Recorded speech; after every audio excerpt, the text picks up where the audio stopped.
Ora, meus amigos, sejam bem-vindos excepcionalmente à sexta-feira. Este é o primeiro real episódio do Ataque Rápido, depois do nosso prólogo do início da semana, e não podíamos ter melhor companhia aqui que não com o Carlos Daniel, porque temos Supertaça, temos arranque de campeonato, e portanto, depois de no ano passado o Carlos Daniel ter-nos lançado e depois ido buscar, nada melhor do que repetir a dose. Estamos todos com fome de bola, estamos não é? Todos muito, pá. Eu estava a dizer apesar do ontem, Mundial de Clubes ter atenuado aqui o jejum, a verdade é que isto é outra coisa, não é? Eu acho que Agora não é outra coisa. atenua. Eu acho que não atenua porque já foi há um mês.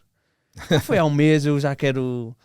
Já estive a ver os particulares. Houve ali muito ritmo de passeio também, durante grande parte do tempo, até aos quartos de final, eventualmente. E nunca foi aquela febre, não é, que nós vemos no Mundial. Portanto, isto é diferente. Atenção, não se jogou num ritmo maior desta vez, mas pelo menos tem vimos mais condimentos, é-nos mais próximo. Eu ia dizer que foi mais quente, mas foi mais ou menos igual a nível de temperatura ao Porto de Vento, que também foi bem interessante nesse foi mais quentinho até.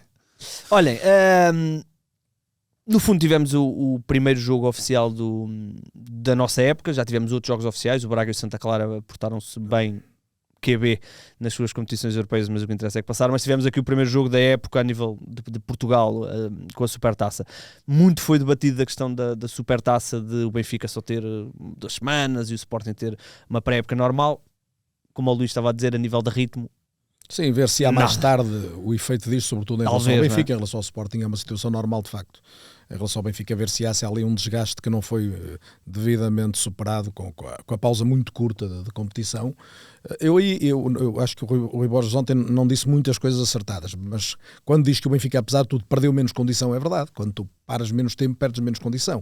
E, portanto, no fundo, equilibrou o atraso na preparação para a nova época com algum do ritmo que ainda restava do final da época anterior, mas eu diria que foi uma Supertaça igual a tantas que já vimos a esse nível, com as dificuldades naturais do início da época. Sim, eu lembro-me da Supertaça do ano passado, houve muito mais golos e muito mais emoção, mas em termos de qualidade, eu lembro que muitos dos golos foram erros, portanto não é propriamente uma altura em que já vejas as equipas a praticarem um bom futebol, e acho que ontem também,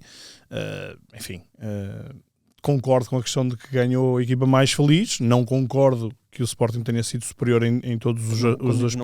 Não concordas com o Rui Borges? Com o Rui Borges, sim, exatamente. Portanto, acho que foi um jogo com muito poucas oportunidades flagrantes. Enfim, o Benfica tem duas, tem a do golo e tem a seguir o Pavlidis, que é um belíssimo remate do Pavlidis, sempre Pavlidis. E o Sporting tem alguns lances, pronto, ao golo anulado não vou contar, mas no fundo é a melhor jogada do Sporting no jogo, e depois tem alguns lances mais no capítulo individual, arrancadas do Catamo, depois... A Neda tem uma também. Sim, e a verdade é que depois do golo do Benfica, o Benfica um bocadinho mais contido, o Sporting criou bem menos a partir daí, por mais que tenha estado mais instalado no meio campo contrário, mas com muito menos espaço e menos capaz. Se calhar começar por esta ideia que o Rui Borges lançou, de que o Sporting, ele disse qualquer coisa como foi o meu melhor jogo contra o Benfica e foi o que eu não ganhei. Eu olho para o cômputo geral do jogo, Carlos, e olhando apenas para aqueles 25 minutos de início da segunda parte, onde o Benfica marca e depois tem ali um caudal muito interessante, eu acho que esse foi o único momento, pelo menos do que eu senti, onde uma equipa foi melhor que a outra. Do resto, achei que o Sporting terá entrado um pouco melhor que o Benfica, parece-me, mas também é normal. Não capitalizou, é uma equipa, exato. Coisa, agora, eu não estou de acordo com o Rui Jorge nas loas que ele desceu à exibição do Sporting, e ele usou adjetivos do género, não disse arrasador, mas disse extraordinário, magnífico. Quer dizer, ele parece que disse que desta maneira o Sporting vai ganhar todos os jogos. Não sei qual é a intenção, se é apenas motivar os jogadores, se é convencer os adeptos de que com ele isto vai ser o que eles querem, mas de facto não foi isso. Agora, se calhar ele tem razão quando diz, porque os outros jogos com o Benfica, de facto, o Sporting não foi nunca melhor que o Benfica em momento nenhum, ou em pouco tempo. Na Luz, no jogo do campeonato, está a ganhar, mas depois o jogo é equilibrado e o Benfica acaba por estar mais perto da vitória. O jogo da Taça de Portugal é um jogo que estava perdido para o Sporting até aquele lance do último minuto do tempo regulamentar, e mesmo o jogo da Taça da Liga, se recuássemos ainda um bocadinho, o Sporting não foi melhor que o Benfica também, e portanto eu percebo que há ali um momento na primeira parte, se quiseres, em termos de capacidade capacidade de chegar à área contrária, o Sporting teve mais que o Benfica. O que me parece é que o Sporting também tem mais responsabilidade que o Benfica de hoje ser uma equipa mais completa. O Sporting não inclui nenhum reforço no 11 inicial, ou seja, tem uma equipa oleada, trabalhada. Rui Borges tentou ali uma situação híbrida entre o modelo Borges e o modelo Amorim, não é? Quando com os recuos do Morita à esquerda, quando o Morita não baixava, era o Fresneda que construía mais por dentro, mas verdadeiramente o Sporting está, na minha opinião, com uma dificuldade, sobretudo quando chega às zonas mais avançadas do campo. Por um lado, porque tem um ponta de lança que não tem hoje qualidade para ser o ponta de lança titular do Sporting. Eu acho que não vale a pena andar com meias palavras, era diferente e outras características. Não, Arder hoje não pode ser titular do Sporting.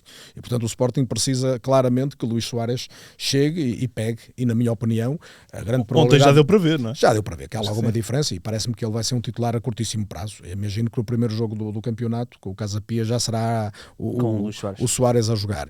E depois, confesso, eu tenho sempre dificuldade em olhar e os melhores jogadores não estarem dentro do campo. Eu tinha um amigo que costumava dizer que o mais difícil de um treinador começa por ser escolher os melhores jogadores. Se ele conseguir escolher sempre os melhores 11, já é um grande avanço.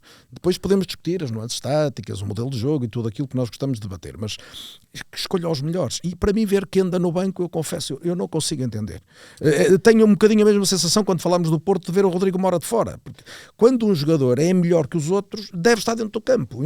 E agora, mas qual é a solução tática? Encontrem. Um treinador existe é para encontrar uma solução tática que permita que os melhores jogadores estejam mais vezes dentro do campo. É um dos vícios, entre aspas, do Rui Borges desde a época passada, quando regressa ao 4-3-3 e quando o Jenny Katame regressa de lesão, porque ele teve ali um período lesionado. É um dos vícios do Rui Borges. Jenny Katame é titular, Giovanni Kenda está no banco e entra. Sim. E ontem entrou porque o Maxi fisicamente estourou. Arrebentou, claro. Sim, para mim, olha, desde já um dos vícios do Carlos arrebentou-me para aí metade dos meus apontamentos, só no seu apontamento inicial. Já foi aqui para aí metade dos meus tópicos, o que mas eu não trouxe papéis, interessante. Portanto, mas sim, essa parte do Kenda é relevante, mas eu vou à parte inicial, que é, para mim, a grande questão desta supertaça é, eu não esperava mais do Benfica, mas esperava claramente mais do Sporting. A sério? Acho que sim. Ou seja, acho que vi entrosamento interessante do Sporting na saída. Portanto, o Sporting às vezes saiu a 4, outras vezes saiu a 3, com às vezes os laterais a baixar, mas conseguiu muitas vezes meter a bola em entrelinhas no Benfica e claramente aproveitar algum desencontro do Benfica. Ter aproveitado mais. É isso. A questão é que depois não aproveitou a seguir. Ciências a cobrir sobretudo o corredor central e uma parte e o lado direito. O lado direito do Benfica. O Benfica equilibrou-se à esquerda, já podemos lá ir, muito inteligente o Otamendi a perceber que tem que estar mais perto de Dal, se calhar, do que tinha que estar de Carreras, para proteger, mas Dal a assegurar-se do ponto de vista defensivo melhor do que se calhar era previsível. Mas o Sporting, sobretudo no corredor central, onde obviamente por razões naturais a dupla Rios-Barrenetxe ainda não ocupa o espaço, ainda não se percebem bem um ao outro, deixaram muitas vezes aquele terreno livre e o Sporting teve dificuldade em fazer chegar lá a bola. Eu gostei de ver o Pote e o Trincão quase sempre ali. Acrescenta a barreira. O Pote e o Trincão estavam lá, ou seja, do ponto de vista posicional o Sporting não esteve mal. Eu ia destacar isso. Não conseguiu foi pôr lá a bola tantas vezes como precisava. Eu ia destacar isso. Tu estavas a dizer que ficaste surpreendido pelo Sporting jogar. Estava à espera de mais. Eu estava à espera de menos. Okay. Porque o Sporting habituou-se durante 2 anos a estar pressionado, mete uma bola na profundidade, muitas vezes dali da esquerda para o Joker. Atenção. Eu acho que isso retirava um bocadinho o Pote e o Trincão daquele jogo entre linhas que eles tanto gostam. E agora parece que a ideia é essa. Isso é verdade. E eu acho que eles se sentem confortáveis. E eu fiquei surpreendido por isso já estar tão oleado. Depois mas até aí é isso. Não, mais do que isso. Até aí o Sporting teve bem. Portanto, era o que eu estava a dizer. A minha questão é que a partir daí, portanto, a primeira fase bem, mas a partir daí eu esperava mais do Sporting. O que eu quero dizer é que o Sporting, ok, teve um período de férias maior, portanto, índices físicos mais abaixo, esse contraponto com o Benfica, mas o Sporting teve um mês para preparar este jogo e esteve um mês a prepará-lo. E depois chegamos a este jogo e para mim foi sempre ok, o Sporting, a grande dúvida se calhar que existia no conceito, porque na verdade na prática não é muito assim, que é deixa de jogar com 3 centrais, mas na verdade sai a 3 na mesma. O Sporting não sente dificuldades nessa mudança, não sente dificuldades em colocar bolas entre linhas. O problema é depois, e isso é um problema que era sempre muito disfarçado com Gyökeres no último terço, mas que existia sempre. Eu tenho a ideia que, excetuando Gyökeres, o Sporting vivia muito das progressões individuais, de Trincão sobretudo pelo meio, de Kenda mais a partir do corredor, mas continuava a existir um déficit coletivo na entrada no último terço, a meu ver. O Pedro Gonçalves acho que era essencial para isso, e o Pedro Gonçalves teve uma época perdida no ano passado, não é? Portanto, também alguns desses problemas, porque se recuarmos ao primeiro ano, o Sporting tinha essa dupla versão, não é? Tinha essa dupla capacidade de jogar entre linhas, especialmente quando o Trincão rouba o lugar ao Edwards, e depois tinha obviamente mas o Amorim teve ali uma progressão relevante, que é quando ele tinha por tendência um bocadinho aquilo que o Rui Borges manteve, que é quando tens um lateral ala mais ofensivo, mais avançado, tens um outro de característica mais protetora. Ou seja, durante muito tempo o Amorim fez a mesma coisa, para jogar com o Kendall Catamo de um lado, jogava Mateus Reis, do outro lado jogava um Gaio para jogar com o ala mais subido. A verdade é que o ano passado, o início da época avassalador do Sporting, é quando o Amorim se liberta disto e assume jogar com Kenda e Catamo nos corredores. E isso não voltou a acontecer. Claro, pela emergência do próprio Maxi Araújo, que é um jogador muito para aquele perfil de sistema, mas a verdade é que dos três está a sair aquele que me parece o mais qualificado e aquele que no último terço, sobretudo, decide mais em termos da qualidade do Sporting. Eu queria só deixar esta espero que não seja por estar vendido, não? Não seria um grande erro. Não acredito. Acho que o Sporting vai rentabilizar o que anda até ao limite. Agora é uma questão, o treinador tem toda a legitimidade para ter as suas convicções, os críticos têm que olhar para lá e dizer o que lhes parece. Por exemplo, quando digo o Arder é um jogador que em espaço livre, em transição, é um jogador que pode funcionar, mas, por exemplo, o primeiro toque dele na bola tem que melhorar muito, porque ele desperdiça uma infinidade de jogadas ao primeiro toque. E às vezes o primeiro toque é chutar a bola para... Sim. Agora nós lembramos do Darwin Núñez, se calhar nunca chegou, ou que alguns pensaram que ele poderia chegar. Eu nunca achei que ele fosse um jogador para Liverpool, embora possa jogar e fez golos e tem, mas tinha também essa limitação técnica do primeiro toque, e há coisas que não é muito fácil melhorar. O jogador depois adquire Samu passa pelo mesmo jogador, certo, é outro jogador com muitas dificuldades, não é? Portanto, isso pode ser trabalhado, mas há uma natureza do jogador, que não vamos agora fazer de um jogador um tecnicista se ele não é um tecnicista, e o Sporting tem que resolver, mas sobretudo eu acho que tem agora um desequilíbrio grande do plantel, ou seja, o Sporting tem soluções que é B do meio campo para a frente, mas vai ter ali um problema de gestão que eu não percebo onde é que jogam tantos jogadores, quer dizer, Vagianides, o miúdo Travassos já não deve ter espaço para jogar. Apesar de ter renovado há 3 ou 4 dias. Isso está certo, renovar está bem, mas ele vai ter que jogar e provavelmente lá vai jogar. Fresneda, Eduardo Quaresma, Fresneda, Vagianides, Quaresma, Saint-Just, De Bast. Estou a falar de jogadores que tirando o Fresneda, nenhum foi titular ontem, não é? É muita matéria boa, não é? E depois no meio já é o Košarashvili. Com o Košarashvili e Debast já não será tanto uma solução para o meio campo. Não faz muito sentido contratar Košarashvili, manter Morita, ter João Simões e ainda achar que Debast vai ser médio centro. E portanto há ali uma inflação e depois na zona de decisão o Sporting tem Kenda, Pote e Trincão garantem ali 3 craques para 2 lugares, mas se calhar mais um jogador ali fazia mais falta do que propriamente ter tantas soluções atrás, e não me parece que seja o Alisson, o miúdo que veio do Leiria. Deixa-me só questionar aqui uma coisa. Falámos de alguma nuance tática do Sporting naquele sistema híbrido de 3, de 4, mas no melhor momento do Benfica, no momento em que o Benfica marca o golo, o Fresneda imediatamente passou para terceiro central, declarado, e o Sporting jogou a 3 centrais a partir desse momento. E causa-me alguma estranheza que no primeiro momento de adversidade o Rui Borges seja tão claro a voltar atrás e a destruir, entre aspas, o tal sistema híbrido que estava até a confundir um bocadinho o Benfica. E eu preocupa-me isto, mais do que o Sporting depois não ter conseguido criar, preocupa-me alguma incerteza em que Fresneda estava até a ser um jogador relativamente poderoso nas suas investidas, um bocadinho à imagem de Dedić, já vamos falar dele também, e de repente passa a jogar no terceiro central, de repente o Maxi já tem muito maior capacidade, já tem muito maior liberdade para ir lá à frente, o Géni já faz aquele flanco. E parece-me que o Sporting está aqui numa espécie de uma encruzilhada, e depois os próprios adeptos veem isto e dizem, não, temos que voltar aos 3 centrais.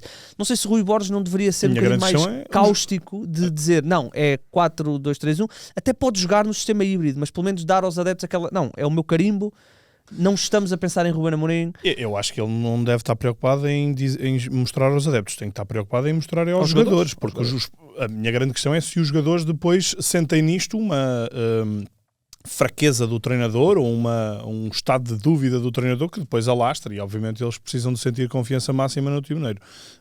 Mas, enfim, mais do que isso, eu continuo a achar que a minha grande questão, mesmo depois com as substituições, é a incapacidade que o Sporting tem de criar naquele último terço. Volto a dizer, na primeira parte há 2 lances que eu valorizo do Catamo, mas são 2 lances individuais, e a partir do gol do Benfica, o Sporting mesmo com bola, mesmo com o Kenda, e o Kenda era o único agitador a meu ver, há aquele lance que o Pote cabeceia um bocadinho de uma forma fortuita, mas de resto não há praticamente nada. Há aquele lance do Trincão onde ele aparece em boa posição, mas atrapalha-se e não consegue rematar. Mas o Benfica também se protege mais quando faz a defesa a 5. Certo. O Benfica está com algumas dificuldades quando tenta defender a 4 e melhora claramente quando o Auschwitz baixa. O Dedic passa a seguir mais o Pote, a ter mais uma referência para saber o que é que andava a fazer no campo, porque estava a perder um pouco do ponto de vista defensivo, e a partir daí o Benfica equilibra-se mais e dificulta também mais a ação do Sporting de encontrar esses jogadores soltos.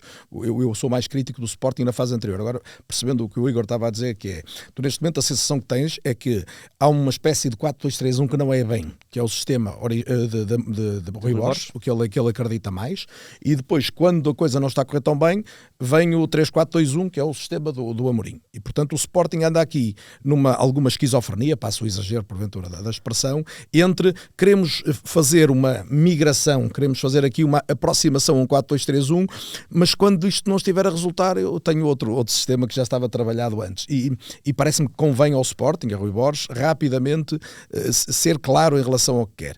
Porque o Sporting tem jogadores que claramente não são calhados, na minha opinião, para um 4-2-3-1 declarado. Ou seja, dar exemplos concretos. O Trincão é um jogador forte a partir do corredor direito, mas não o amarra em extremo direito. Exatamente. Pote, em tese, no desenho, no papel, há muita gente que colocaria o 10. Bem, ele não tem condições para ser 10. Pote não é um jogador com aquela capacidade de rodar muito em pouco espaço. Agora, ele partindo da esquerda, podendo dar movimentos de apoio umas vezes, ruptura noutros, vendo o jogo de frente, Pote é um extraordinário jogador de futebol. E, portanto, ele partindo de uma zona mais híbrida, meia esquerda, é um jogador que tem mais para dar.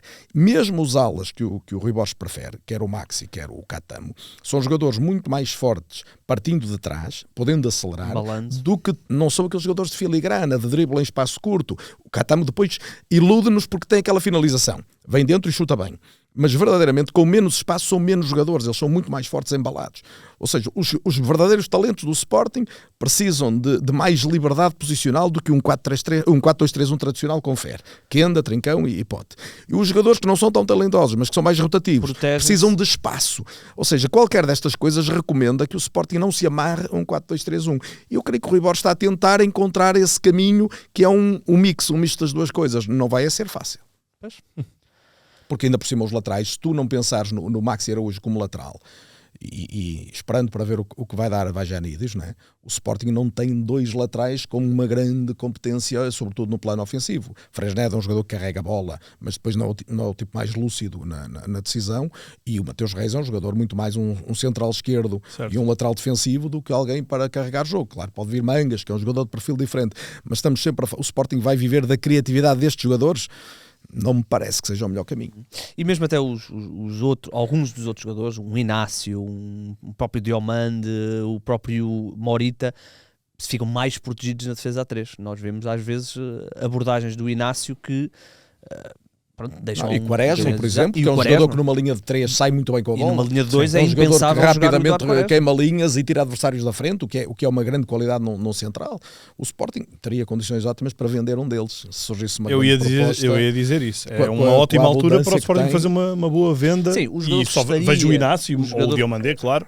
Mas diria que o Inácio, acho que... É isso, o jogador que estaria no mercado, entre aspas, no mercado era o Diomande, com a questão do Crystal Palace, com a venda do AI. E tem um perfil claramente para jogar a um nível topo. Independentemente de nós podemos gostar mais do... Eu gosto do Inácio com bola, mas o Diomande é aquele central que qualquer equipa europeia se interessa. Claro. Pela idade, a robustez, a velocidade. Tecnicamente não é um jogador muito elaborado, mas tem qualidade suficiente para jogar a um nível alto e, portanto, não me parece nada inverosímil que surja ainda uma grande proposta. Sim, a minha questão é o que era melhor para o Sporting? Vender o Diomande ou vender o Inácio? Eu acho que melhor para o Sporting é não vender nenhum desses, nem o Debast. É isso. Ok, claro, certo, sim.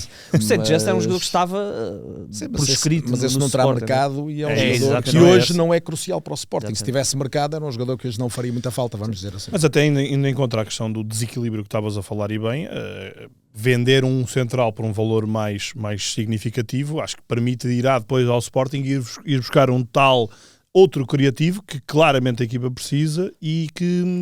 Eu não sei se precisa, se tu jogares com o Catamo, pensando no Catamo como uma solução também mais ofensiva, menos de lateral, a seguir a Trincão, a Pote e a Kenda, depois também tens uma inflação muito grande de jogadores que vão reivindicar um lugar. Eu, por exemplo, parece-me, estamos no início da época, nós devíamos ter deixado esta nota prévia. Muito do que estamos a dizer hoje não vai ser confirmado daqui a 3 ou 4 meses, porque é normal, por isso convém ter sempre alguma prudência. Por exemplo, eu acredito que o Kostarashvili tem claramente condições para ser um titular do Sporting e a curtíssimo prazo. O jogador que eu conheço é um jogador para jogar como titular do Sporting. Isto vai confirmar, se não se vai confirmar. Se pensarmos no Kostarashvili a render muito ao lado de Ullmann, é uma dupla de médios para comer os jogos, não é? Para chegar e os adversários terem muita dificuldade em respirar no meio campo do Sporting. Olha, deixa-me só perguntar, só falar aqui antes de ir ali às nossas redes sociais. Em relação ao Benfica, falámos que o Sporting não teve nenhum reforço no 11 e o Benfica teve, e reforços importantes, Dedić, teve o Barrenetxea e o Richard Rios. Eu olho para Dedić e olho aqui para Richard Rios. A pergunta que eu faço com Dedić é: está resolvida a questão da direita do Benfica com Dedić ou...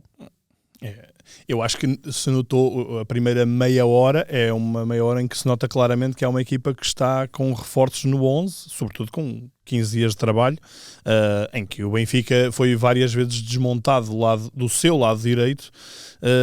Enfim, Orsnes ali um bocadinho mais para os equilíbrios, mas acho que as coisas também não funcionaram bem. Dedić um bocadinho aos papéis. Diria que ele tem potencial para.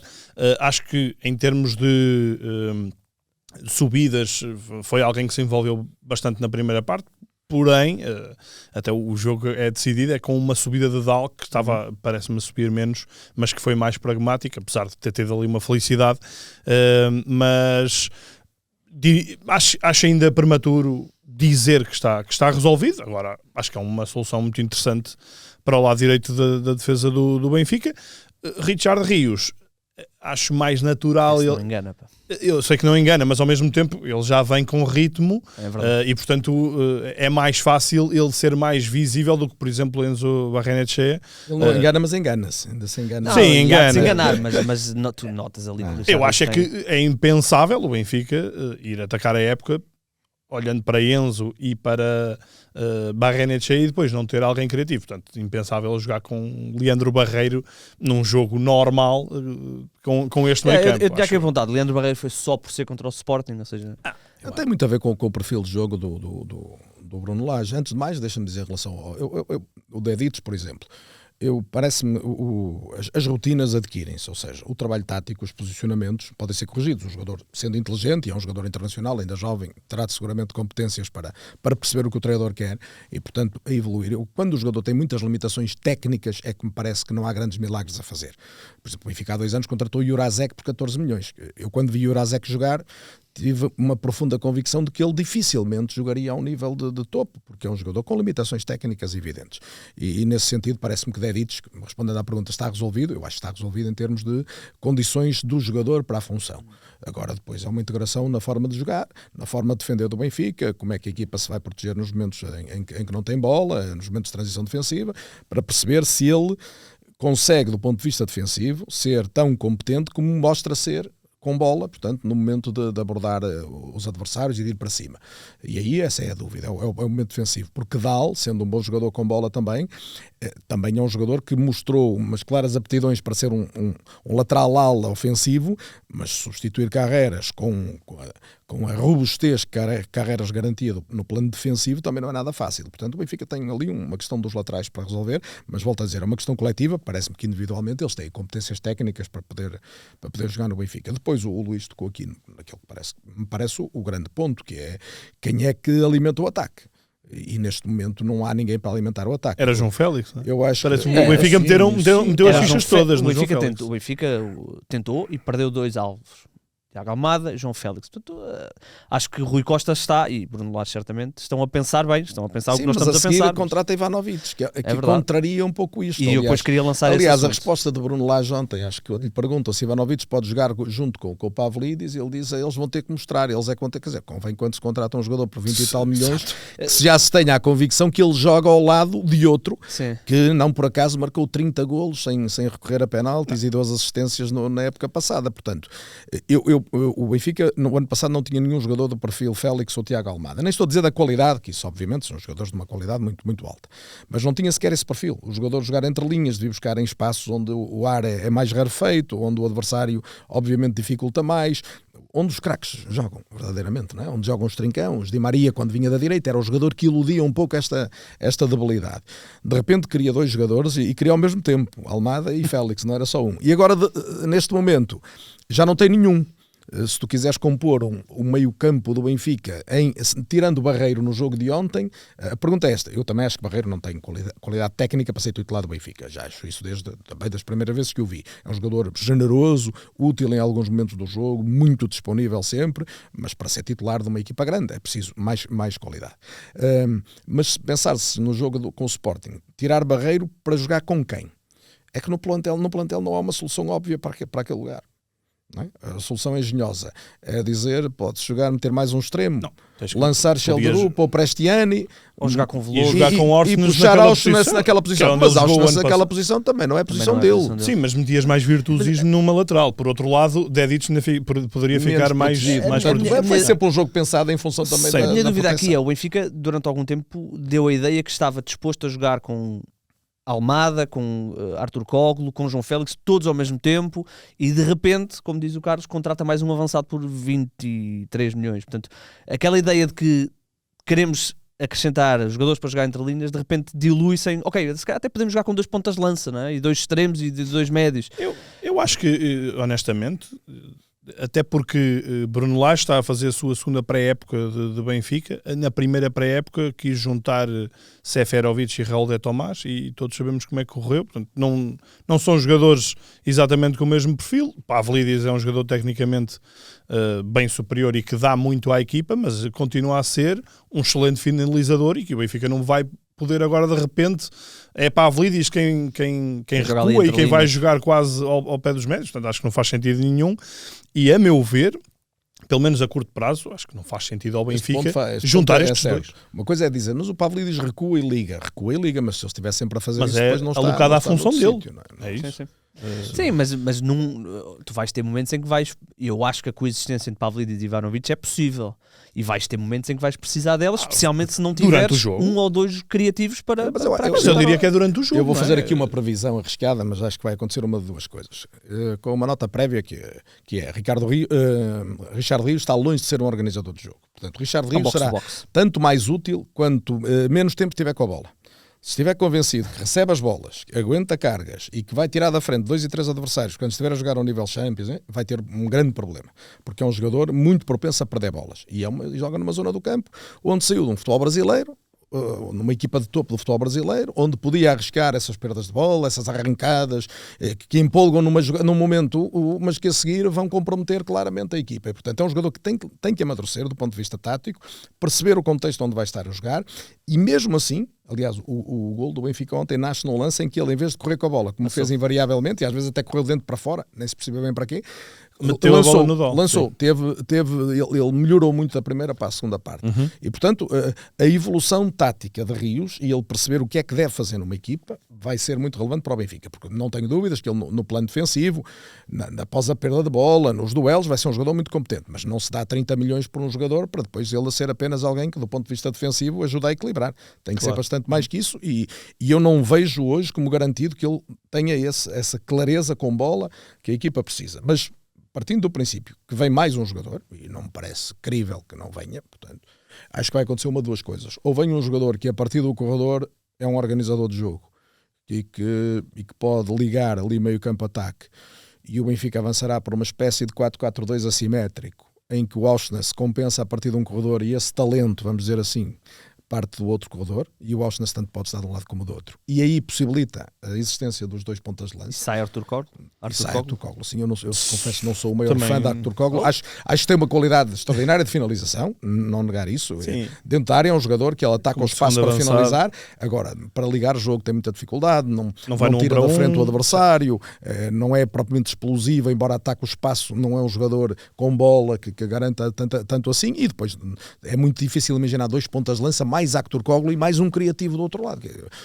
Não há nenhuma equipa no mundo, eu diria, hoje que joga com este perfil dos jogadores. E, portanto, é difícil tirar Auschwitz da equipa. A outra hipótese que vejo como mais remota, mas porventura uma hipótese interessante, seria o Benfica avançar para uma solução de 3 centrais, aproveitando o facto de ter 3 bons centrais. António Silva está claramente a recuperar terrenos. Mas só tem 3 centrais.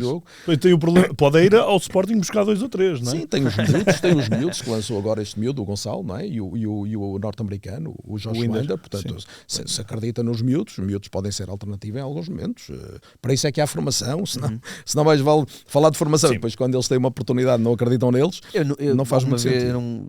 Benfica, o Bruno Lage alguma vez tentou os 3 centrais assim jogava, de forma mais sendo o Carreiras um deles. Com o Carreiras. Sim, fez isso. O Lage é um treinador multissistema, não é muito agarrado apenas a uma forma de jogar. No Wolverhampton ele jogava contra 3 centrais. Mas tu pensares racionalmente, teres 3 centrais para já, porque tens 3 bons. Eu digo sempre isto, que é, só deves jogar com 3 centrais se tiveres 3 bons. Se não forem todos bons, mais vale jogar só com 2. Mas estás a falar do sistema de 3 centrais com 2 pontas de lança. Estou a falar num 3-4-1-2, se quiseres, que seria... Estás sempre a colocar. Sim, estou a pensar que Ivanovic não se contrata um jogador por 20 e tal milhões para pensar nele apenas como uma alternativa de banco, e um jogador que tem um potencial enorme, eu acho que tem muita qualidade. Ele é um jogador que vai entusiasmar porque ele é forte a conduzir, é muito forte a rematar. Claro que vai fazer uns remates uma vez ou outra mais atabalhoados e para a bancada, mas vai acertar outros e os adeptos vão gostar dele.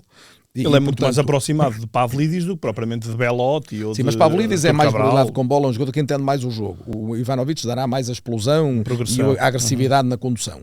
E juntar os dois só é possível se o resto da estrutura permitir isso. Pensares num 3-4-1-2, ou seja, os 3 centrais, Dedić e Dal com mais liberdade para irem e menos responsabilidade para defenderem, até na linha do que falávamos há pouco. Rios e Barrenetxea ou Rios e Tino, podendo fazer a dupla de médios. E depois o tal 10 nas costas dos 2 avançados, não me parece uma solução absolutamente bizarra. Portanto, penso que pode haver esses 2 caminhos mais óbvios para a evolução deste Benfica. Renato, fizeste a pergunta nas redes, o que é que a malta achou aí da Supertaça? Deduzo que os benfiquistas estejam um bocadinho mais otimistas. Fiz, sim senhor. Correu tudo muito à base do mesmo, que é Pavlidis, e vocês já tocaram em muitas coisas. Mas eu posso escolher aqui 2 ou 3 comentários. Temos, por exemplo, o Bruno Férias, que disse: foi um jogo equilibrado, mas nenhuma das equipas deslumbrou. Destaco Pavlidis, que é o melhor jogador do Benfica neste momento. Muito trabalho daqui para a frente para Rui Borges, se quiser continuar a assumir a mudança de esquema tático, e desejou uma continuação de bom trabalho para todos nós. O João Fernandes disse: Pavlidis esteve muito bem, excelente no trabalho de costas para a baliza. Richard Rios mostrou-se precipitado em vários momentos e o Sporting sente claramente a ausência de Gyökeres. Arder e Pote continuam abaixo do esperado, mas destacar a forma como a equipa saía da pressão. Depois tivemos aqui mais 2 ou 3 a falar do gol do Pavlidis e depois do frango do Rui Silva. Do frango do Rui Silva, que pronto, vocês também podem discutir. E depois temos aqui um comentário um bocadinho diferente que já mostrei ao Luís ali antes do episódio ser gravado. O José Manuel Maria da Silva, porque a nossa pergunta foi: o que é que fez a diferença no jogo? É o mais ajuizado este. Ele disse: foi o golo, podem cancelar o podcast já, foi o golo que fez a diferença para este desfecho, se não era o empate. Sim, mas alguém ia ter que ganhar a Supertaça. Exatamente. Sim, nem que fosse nos penaltis, daquilo desempatava-se. Desempatava-se aquilo, não é? Portanto, mas é normal que os adeptos olhem muito para a questão individual. E eu ontem vi vários comentários também com o Gyökeres o Sporting tinha ganho. Ninguém pode garantir isso. Eu disse isso, nós ontem estávamos a fazer o acompanhamento em direto e eu lembrei que o Sporting com o Gyökeres tinha a final da Taça Portugal perdida.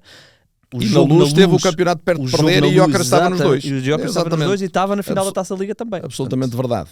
E a Supertaça do ano passado, ele também lá estava. Não, mas estou a dizer Sporting Benfica. Mas é impossível não mitificares um jogador assim. Claro, marcou 97 golos. Mal era se não mitificávamos um jogador desse. Podemos buscar o Eusébio e no Porto o Falcão e Deco e dizer com eles era outra coisa. Claro, é evidente que quando os jogadores dão tanto, a seguir a ideia que tens é se estivesse cá este, e esse vai ser um dos obstáculos do Sporting. Eu diria que ainda bem que o Sporting conseguiu ter Gyökeres 2 épocas, porque normalmente nós pensamos em grandes jogadores, muitas vezes as passagens são tão fugazes por aqui que é uma pena. Estou-me a lembrar, o último, o Enzo Fernandes, que faz meia época... Sim, mas a nível de golo, até o Falcão faz não mais é do que meia época, o Hulk também. Portanto... Já que Jackson Martínez faz 3 épocas fortíssimas. Eu dei um exemplo e o Carlos falou disto há bocadinho, que é o Pavlidis teve aquela seca de golos e é uma seca de golos que coincide com o início da época oficial.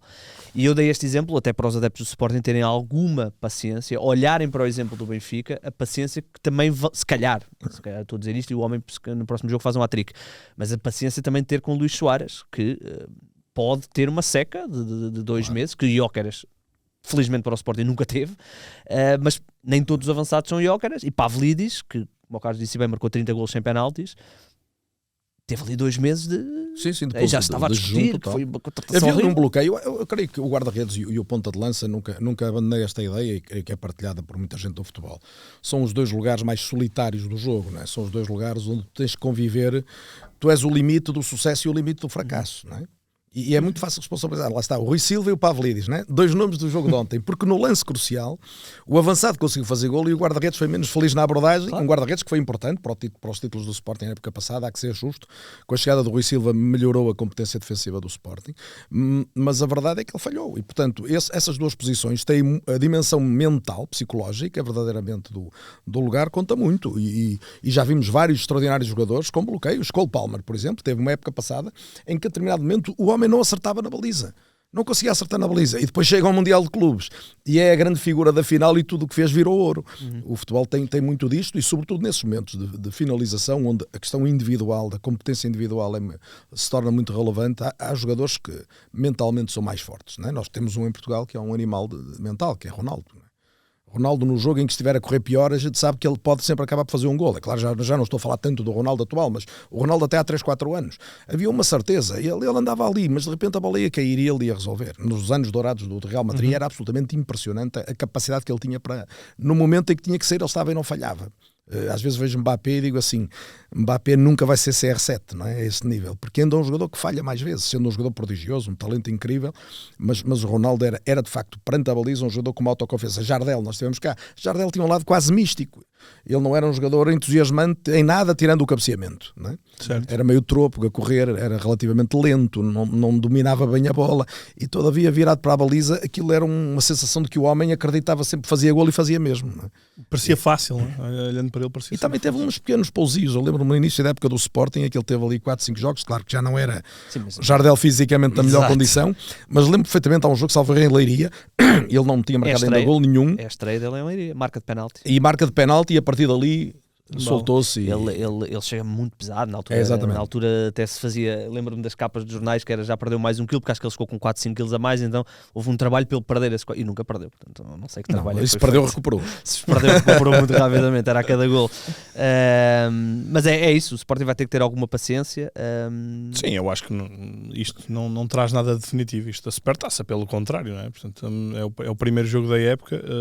Acho que o Rui Borges, nenhum adepto trocaria qualquer um dos títulos que o Rui Borges conseguiu na época passada por esta supertaça, por mais que agora possa doer um bocado, mas claramente que a Taça de Portugal e o campeonato são conquistas muito mais relevantes também para a confiança existirem em Rui Borges. Quando se fala do Gyökeres, e vai ser fatal falarmos, às vezes há um fator que se calhar se tende a desvalorizar, que é o adversário. Não era só temer o jogador, o adversário era obrigado a recuar sempre, não é?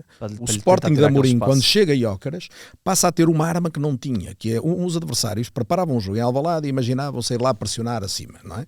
E condicionar o jogo, a saída de bola, e de repente, quando surge o fator sueco, o adversário já não está confortável para pressionar, e mesmo que o treinador queira ir pressionar, a própria linha defensiva percebe que aqueles 10, 15 metros são terríveis, porque se a bola entrar lá nunca mais vão buscar o homem, e este impacto altera a forma como os adversários encaram o jogo. Não é só a competência do próprio jogador, é a ameaça que ele representa e o que isso provoca, quer no consciente, quer no subconsciente do adversário. E esse é um fator difícil de superar. Não é só a qualidade individual, porque obviamente o Soares tem qualidade individual, o Sporting tem outros atacantes com muita qualidade individual, mas vai ter que ter mais gente a decidir. Quando eu falo do Kenda, parece-me que é isto. O Sporting terá que ter mais gente a decidir muito bem no último terço, a criar situações de golo. Eu adoro o Kenda perto da área, porque o Kenda inventa situações de golo, cria passes incríveis, coloca a bola onde tem que colocar, e é um menino com 18 anos, não é? Está em condições de explodir definitivamente, e tem que jogar. Em relação a essa questão do Gyökeres, eu até gostava de acrescentar que para mim, ontem, mas já não chegámos a referi-lo no programa, foi uma das minhas notas que tinha ficado por referir no programa pós-mundial. António Silva tem estado, acho que francamente melhor, portanto já recuperou claramente a confiança, ou tem recuperado a confiança aos poucos. Ontem acho que faz um belíssimo jogo, tem um corte espetacular a um remate do Luís Soares, e acho que o próprio António Silva, se calhar, vai mais confiante, confiante quando não olha para Guiocares do outro lado. É perfeitamente normal. É isto, é o tal subconsciente dos jogadores, não é? Podem dar um passo à frente, podem... O Sporting, o problema de quando se tem grandes jogadores, o Real Madrid sentiu isso. Se lembrares o gol, que se calhar é um gol absolutamente decisivo no campeonato, quando o Sporting faz 1-0 na Luz logo no início do jogo, não é? É uma atração de 4 ou 5 jogadores do Benfica, não é? Salvo os dois centrais, o lateral direito e o próprio Florentino. Todos olhar para Jóqueres quando ele toca no trincão, o trincão está com um terreno livre para resolver. Sim. De facto, esse fator é o que é. São jogadores assim, é o fator Messi, quer dizer, um adversário tem Messi e quer que toda a gente vá cercar Messi. De repente esse ainda por cima vê um bocadinho de campo, não é? E encontra o espaço para fazer a diferença. Para fecharmos aqui o assunto Supertaça, olhando aqui para o lado do Benfica, isto é um título, independentemente de ser o primeiro jogo da época, independentemente do que seja, os adeptos festejaram mais um título, o segundo título de Bruno Lage nesta segunda passagem. Rui Costa ainda está no mercado e o Carlos Daniel há um bocadinho acredita que virá mais um jogador e que será um jogador com alguma tarimba para jogar ali, aqueles jogadores que encantam, não é? Aqueles jogadores para jogar nas costas. O Benfica tem eleições daqui a 2 meses, ganha um título, vai arrancar um campeonato. É claro que sabemos que o ir à Liga dos Campeões ou não ir à Liga dos Campeões é estrondosamente importante, mas pelo menos dá aqui um primeiro passo de alguma confiança para o que aí vem, promete ser 2 meses complicados, 2 meses agitados para o Benfica. O Benfica não vai ter eleições, o Benfica já está em eleições, não é? É bem diferente. Sim. E já está desde a final da Taça de Portugal, de forma assumida. A própria lógica de contratações, obviamente, tem a ver com um fator pré-eleitoral e por muito que os adeptos de qualquer clube não devam decidir o futuro do dirigente de um clube a partir dos resultados mais próximos, não é? É evidente que isso influencia. Em qualquer circunstância, o resultado conta. Quando há democracia mesmo e eleições abertas, como é o caso, a probabilidade dos resultados influenciarem, mas tanto influenciam para bem como para mal. Tu citaste, os jogos com o Nice são já. O Benfica não está pronto para render a alto nível e, sobretudo, taticamente, está longe de estar pronta. Esta vitória também pode ser uma ilusão, porque o Benfica não fez uma exibição categórica longe disso, a primeira parte até é bastante frágil, ganha com alguma felicidade, não é? Faz o golo, o Sporting não faz o Benfica, tem que se aceitar o resultado, obviamente, porque nenhuma equipa foi muito superior à outra, mas não sai daqui uma equipa robusta, taticamente muito, muito confortável, muito menos com aliado. Soluções, é uma equipa que com bola teve muita dificuldade em encontrar caminho, às vezes até era difícil perceber qual era a intenção, não era só não conseguir, era o que é que queria fazer. Quando a bola está em Richard Rios, ele quer encontrar quem? Quando a equipa não encontrou o Pavlidis, nunca se encontrou. Esta é que é a realidade. E isto, o Nice é uma equipa muito competente, é uma equipa, em termos defensivos, muito bem trabalhada e forte no contra-ataque. Tem um perfil que, se chegar já a níveis físicos aceitáveis ao jogo com o Benfica, vai ser um adversário bastante complicado. Ele tem um avançado, o Guessan, que é muito, muito pretendido, mas eles estão a aguentá-lo, parece-me, para jogar o eliminatório com o Benfica.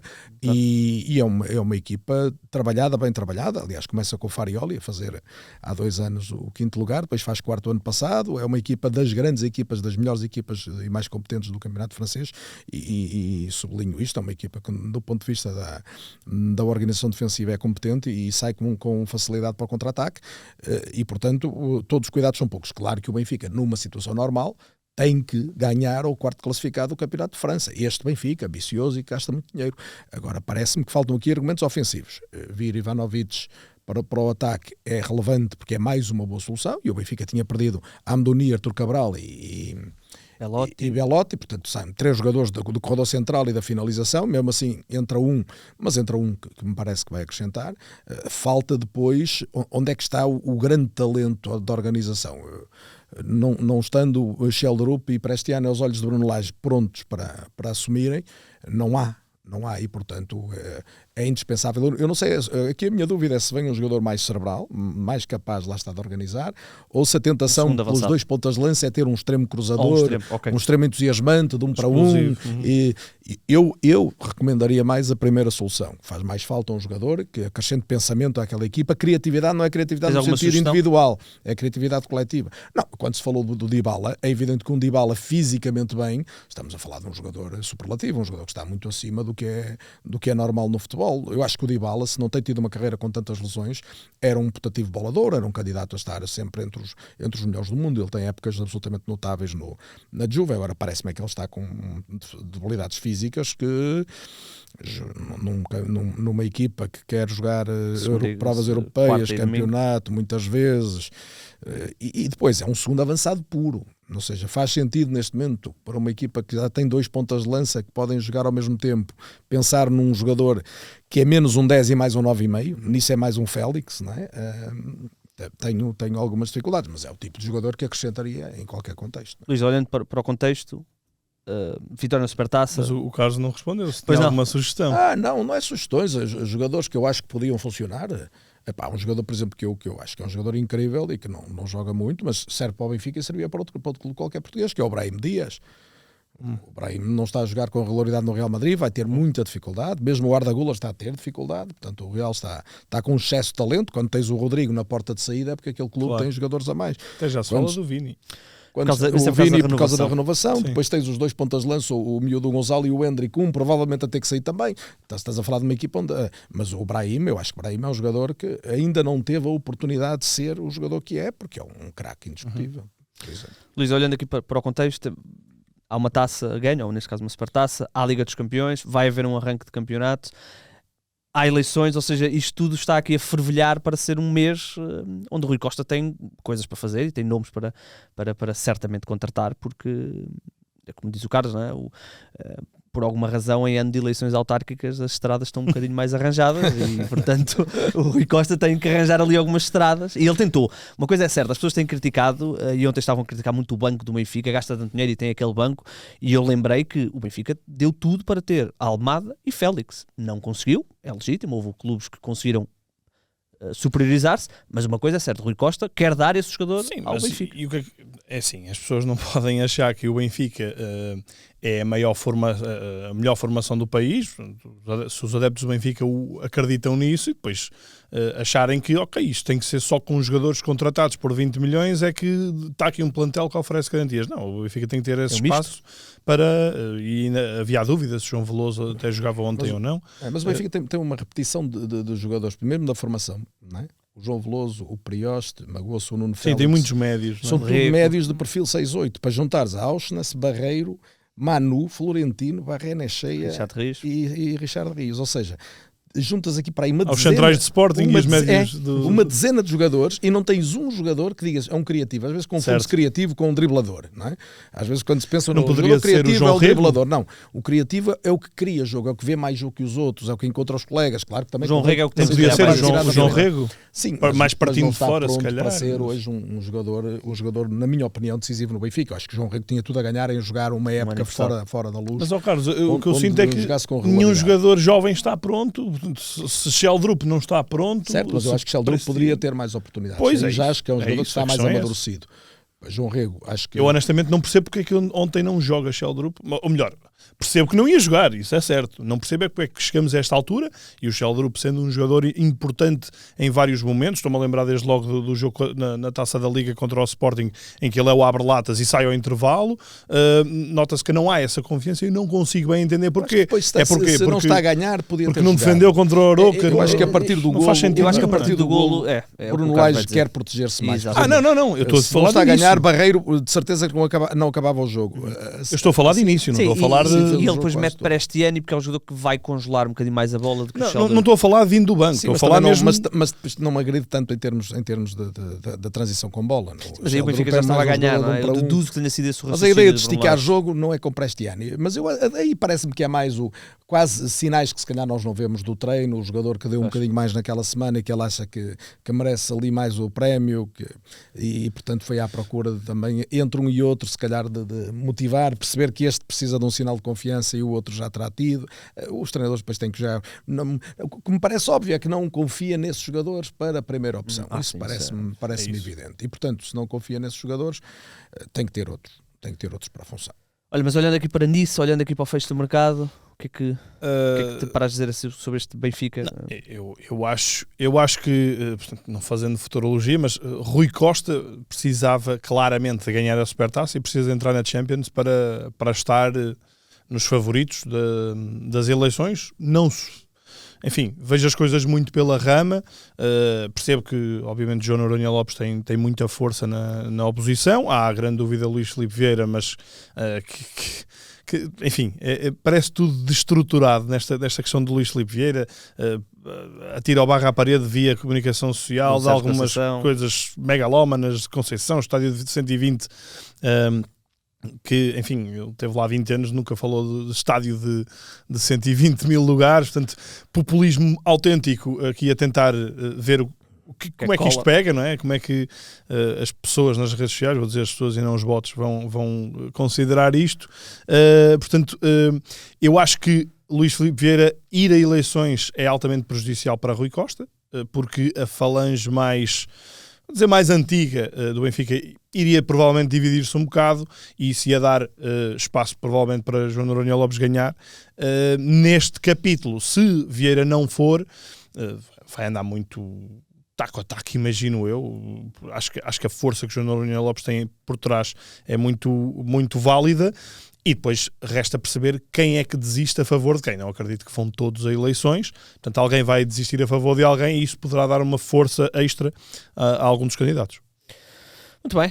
Deixem-me só, porque da última vez que tivemos aqui o Carlos Daniel foi logo depois do Porto contratar o Farioli.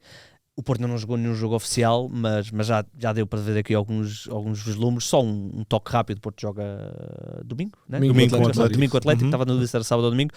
O que é que já deu para ver? Para já, falaste da questão, não é? Rodrigo Mora. Eu acho que está a extrapolar aqui algumas coisas em relação ao Rodrigo Mora, mas o que é certo é que o espaço de Rodrigo Mora, nesta pré-temporada, não está a ser tão aberto como se calhar imaginávamos. Não é? Mas o que é que...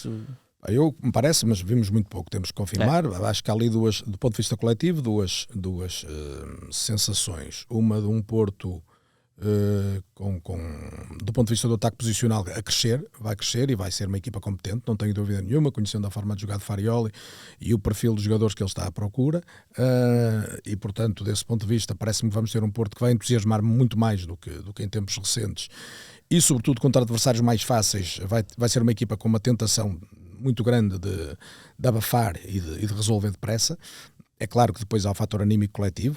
Há 1 ou 2 jogos que não correm bem, como é que a equipa reage? Não é uma equipa muito madura e, portanto, e com muitos jogadores com um hábito de dragão, e por isso há sempre esse fator, esse imponderável. E na reação à perda, uma equipa que vai crescer muito, muito forte, com muita marcação individual, ou seja, cada um a ter que perseguir o seu homem e a ganhar duelos, e é nesse sentido que me parece que a questão Mora se coloca. Ou seja, Mora é um jogador para quem olhamos como menos disponível, sobretudo neste momento defensivo. Agora eu digo um bocadinho o que disse em relação ao Kende. Eu acho que quando se tem um jogador que tem mais talento que os outros, tem que se encontrar espaço para esse jogador. Neste 4-3-3 que se desenha do Porto, parece-me que o lugar natural dele será o de interior esquerdo, a competir com o Gabri Veiga. Eu gosto muito do Gabri Veiga, mas ainda não vi o Gabri Veiga que conhecia do Celta. Esta coisa de ir para a Arábia tem o seu preço e não me parece que o jogador tenha voltado com esse andamento que é preciso. Parece-me que se o Mora tiver uma oportunidade e fizer o que nos mostrou que é capaz de fazer, como mostrou na época passada, dificilmente depois sai da equipa o Mora. Vai ter que se arranjar a forma de encaixar. Ele também pode jogar a partir do corredor, sobretudo a partir do corredor esquerdo, mas aí a contratação do Borja Sainz, que se percebe que é uma grande aposta, lá está, porque é um jogador que no 1 para 1 ofensivo vai sempre para cima, é um jogador que assume e que depois defensivamente é agressivo também, é mais difícil pensar em tirar da equipa esse jogador. Outra hipótese é a inversão do triângulo a meio campo, também já se tem falado nisso, baixarem 2 médios, o Froholt e o Varela, ou o Gabri, e jogar o Mora mais como 10, enfim, é outra solução que o treinador do Porto pode encontrar, mas eu diria que à partida Farioli vai convicto no 4-3-3 e portanto o Mora vai disputar o lugar com o Gabri e Veiga. Eu tenderia a dizer que a curto prazo Mora estará na equipa inicial do Porto, mas não tenho certezas. Depois acho que há outro fator, sem querer esgotar, que tem que ser ponderado em relação a Mora, mas em relação também a mais 2 jogadores, que é Diogo Costa e Samu. Essas aparecem ou não propostas, porque ainda está a começar agosto. Isto só acaba no fim de agosto. Não é? Sim, Samu tem sido falado muito em Inglaterra e Diogo Costa sabemos Sempre, da situação, não é? Luís, tu falaste ontem no tema do dia da questão Mora, explicaste um bocadinho também a tua visão. É um bocadinho isto, não é? É assim, eu sinceramente eu não consigo ver grande drama nesta questão de Rodrigo Mora não começar a época a titular. À partida é isso que vai acontecer, mas eu sinceramente ele é um jogador que mais cedo ou mais tarde, e acredito que não será mais tarde, será mais cedo, ele vai voltar lá, e no fundo isto que está a acontecer se calhar era um passo intermédio que devia ter acontecido na época passada e não aconteceu, não no sentido de o Porto poder usar logo a sua qualidade, mas sim no sentido também de o jogador ter as suas etapas, ir crescendo com calma, sem aquela pressão toda. O Rodrigo Mora foi para a frente de batalha e assumiu mais do que os outros, na verdade, portanto, depois... E acabou por ser o único fator positivo da reta final do Porto. Sim, nós tínhamos uma pessoa aqui no 0-0 que dizia que eu vou ao estádio para ver o Rodrigo Mora, já nem vou para ver o Porto, não é? Porque ainda era o que ligava um adepto à ficha.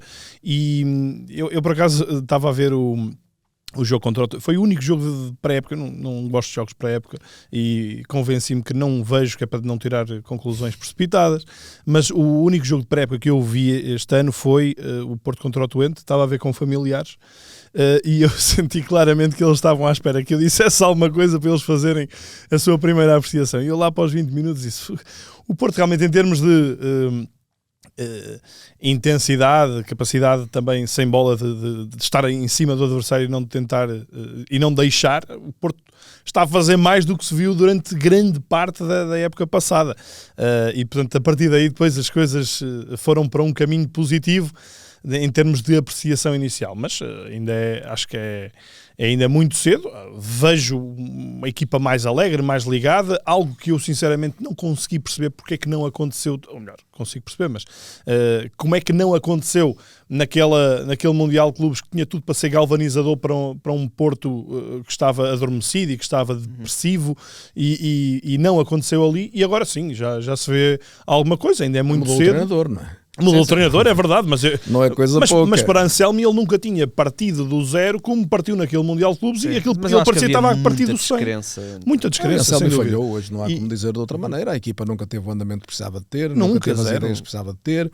Houve ali muita condescendência com jogadores que não têm dimensão para ser titulares do Futebol Clube do Porto. Eu, por exemplo, uma das coisas que gostei em Farioli, chegou e arrumou a casa. Eu, com todo o respeito pelos profissionais, mas André Franco, Romário Baró, Fábio Cardoso, o Porto não pode continuar a pensar que é com este perfil de jogador que vai construir uma grande equipa. Eustáquio é um bom jogador de plantel, mas não faz sentido verem Eustáquio um jogador nuclear da equipa do Futebol Clube do Porto. Isso também ajuda mesmo Varela ou inclua o Zaidu, não é? Certo, faz esse jogo entre Zaidu e Moura, pronto, vai dando ali oportunidades para perceber como vai dar entre Alberto e Martim à direita. E porque o Moura está lesionado e portanto... Certo, claro. A minha questão da solidez defensiva é relevante. Vamos ver como é que Bednarek chega. Bednarek não é um jogador rápido, mas é um jogador contundente, é forte. É um jogador à la Coates, não é? Sim, um pouco, talvez. Mas mais, apesar de tudo, mais rápido um bocadinho. Porque veio do Southampton, né? Mas o Coates depois... Mas é um jogador físico, é um jogador que prometia imenso. Eu lembro dele aparecer miúdo nas seleções da Polónia e estive convencido que era um jogador que ia chegar a um nível muito alto. Depois ele não cumpriu tudo o que eu esperava, mas um central que se aguenta muitos anos em Inglaterra, mesmo que seja entre o Championship e a Premier, é um central que se habitua a bater-se com avançados muito fortes e, portanto, ele, seja com o Neuena, com o Perpich, que também é um jogador que promete bastante ao lado, eu acho que ele vai acrescentar alguma solidez à defesa do Porto. Claro que vai ser mais testada em jogos com o Benfica, com o Sporting, com o Braga, em algum jogo europeu, se calhar menos noutros, mas o Porto vai ser uma equipe muito agressiva a defender, muito à frente, e por isso vai proteger um pouco mais a defesa do que protegia na época passada. Para mim as questões nucleares são mesmo a questão Mora, como é que se resolve, e a questão Samu, porque o Samu, sendo um jogador que dará sempre golos, condiciona. É um jogador que obriga a equipa a jogar muito em função dele. Ele tem escola, mas não tem propriamente habilidade, não é? Ele sabe o que é que tem que fazer, não executa com uma facilidade que outros jogadores conseguem executar.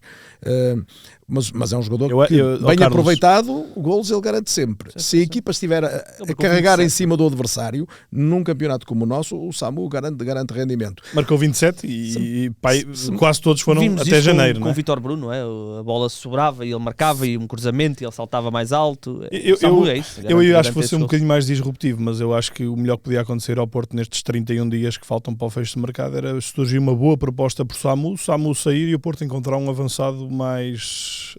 Precisa de 2 nesse caso, porque... Sim. Porque Denis Gul, com franqueza, não é solução. Ok, claro. Não é solução para o Porto. Quando falamos de Arda, Denis Gul ainda está abaixo. E, portanto, o Porto não pode ter só um grande ponta de lança, um ponta de lança titular, que pode ser Samu ou outro, tem que ter mais uma solução que acrescente. E que não é também Namazo. Namazo é um jogador, lá está, mais um jogador que pode ser útil no plantel, mas não pode ser pensado como o 9 de um Porto que se quer grande e ganhador outra vez. E por isso, eu creio que o Porto fez uns ajustes interessantes de plantel, está com uma equipa mais equilibrada. Na frente, falta mais qualidade. E atuou rápido, porque apesar de tudo, sabendo que é um Porto que não foi à Champions, que não abunda em dinheiro, não fez uma grande venda, atuou rápido no mercado para não nesta altura... dinheiro, mas gastou. Abunda em empréstimos, não é? Mas também vendeu bem, há que ser justo. Vendeu muito bem. Não, acho que Otávio e Gonçalo Borges são muito bem vendidos. Uma grande venda. O Porto investe muito neste mercado. Muito, claro. Aliás, é um mercado recorde para o Porto.